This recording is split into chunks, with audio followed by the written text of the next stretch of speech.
Hello students of class 11। तो short notes हम मात्रक एवं मापन के देख लेते हैं कि आप क्लास 11 का फर्स्ट चैप्टर जो है इसमें चैप्टर सेकंड लिखा है, आप इसको चैप्टर फर्स्ट मानेंगे क्योंकि पहले हमारे जो सिलेबस में था चैप्टर फर्स्ट जो था फिजिकल वर्ल्ड था, लेकिन अब उसको हटाकर फर्स्ट चैप्टर हमारा मात्रक एवं मापन ही आ गया है। तो देखते हैं बच्चों इसमें क्या क्या आपको पढ़ना है।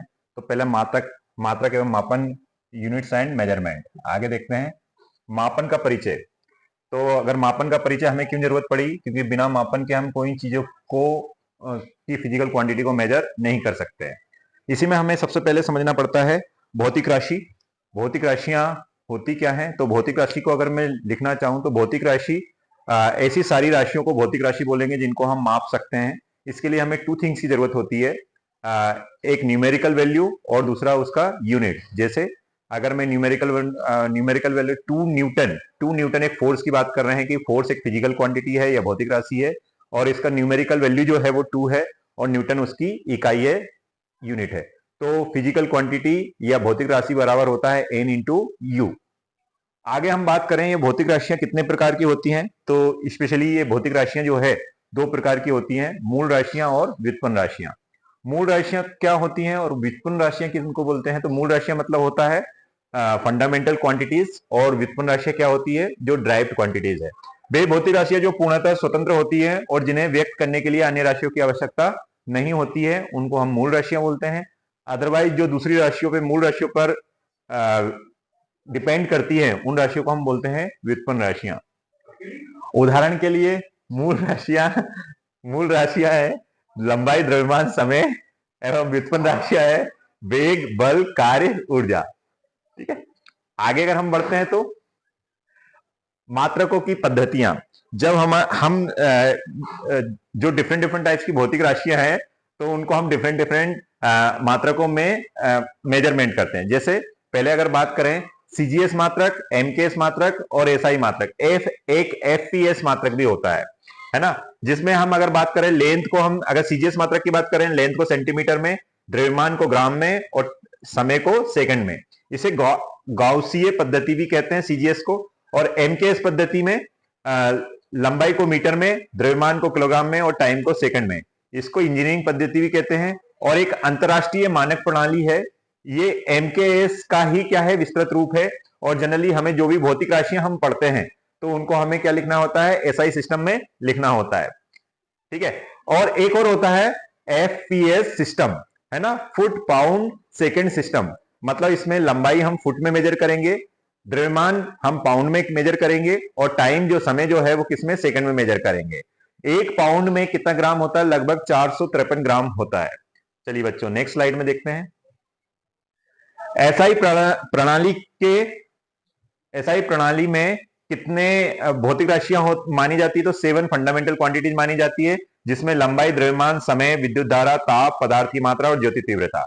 अगर इनके एसआई मात्रक की बात करें तो लंबाई को हम मीटर में मेजर करेंगे, द्रव्यमान को किलोग्राम में, समय को सेकंड में, विद्युत धारा को एम्पियर में और ताप को केल्विन में, पदार्थ की मात्रा को मोल में और ज्योति तीव्रता को कैंडेला में। इनके सिंबल भी आपको साइड में दिखाई दे रहे हैं।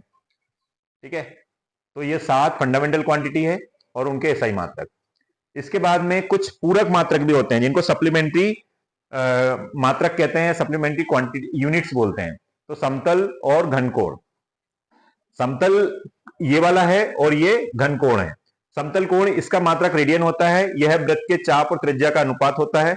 जबकि घनकोण जो होता है इसका मात्रक स्टेरेडियन होता है, एसआर बोल सकते हैं। ये गोलीय पृष्ठ के क्षेत्रफल और त्रिज्या के वर्ग का अनुपात है।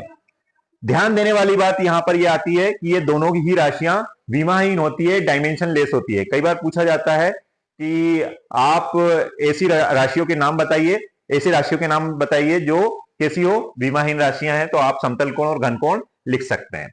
आगे बढ़ते हैं बच्चों।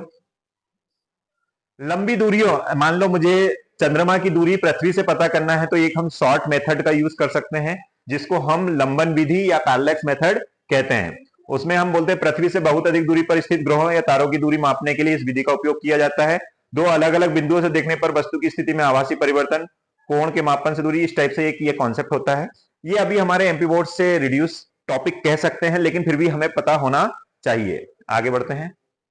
विमाएं, ये एक सबसे इंपॉर्टेंट कॉन्सेप्ट है। अगर कोई कॉम्पिटिटिव की प्रिपरेशन कर रहे हैं, कुछ भी है, तो विमाएं मतलब होता है कि आप जब कोई भी फिजिकल क्वांटिटी को लिख रहे हैं तो एम की पावर क्या है, एल की पावर क्या है, टी की पावर क्या, ए मतलब एम्पियर की पावर क्या और मोल की पावर क्या, उसके फॉर्म में लिखते हैं। आगे बढ़ते हैं बच्चों। जैसे आपके पास वेग है, त्वरण है, तो वेग का जो विमीय सूत्र होता है वो L1 T माइनस वन, बल का जो होगा M1 L1 T minus two, ऐसे ही कार्य ऊर्जा का जो होता है M1 L2 T minus two, ऐसे ही त्वरण का बात करेंगे तो M0 L1 T minus two. आगे बढ़ते हैं बच्चों। विमीय विश्लेषण, डायमेंशनल फॉर्मूले जो होते हैं डायमेंशनल का, उसका हमारे अनुप्रयोग क्या होते हैं, तो अनुप्रयोग की बात करें तो ये सारे आप अनुप्रयोग देख रहे हैं। मापन में, जब हम मापन करते हैं, फिजिक्स में मापन करते हैं, मेजरमेंट करते हैं, तो बहुत सारी त्रुटियां आती है। उनमें से कुछ त्रुटियों को यहां पर लिखा हुआ है।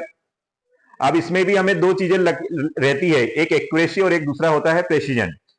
ठीक है, एक्यूरेसी मतलब एग्जैक्ट वैल्यू के कितने क्लोज, और प्रेसिजन मतलब आपस में कितने क्लोज। अगर आपको कोई और डाउट है तो आप पूछ सकते हैं, लेकिन ये शॉर्ट में मैंने नोट्स पर्पज से बना दिया है। इसमें कुछ टॉपिक्स और छूटे हुए हैं, डिटेल छूटी हुई है, बट शॉर्ट में मैंने अंडरस्टैंडिंग के लिए कि आपको एक्चुअल में क्या पढ़ना होता है इस चैप्टर में, उसके लिए ये वीडियो बनाया है। Thank you.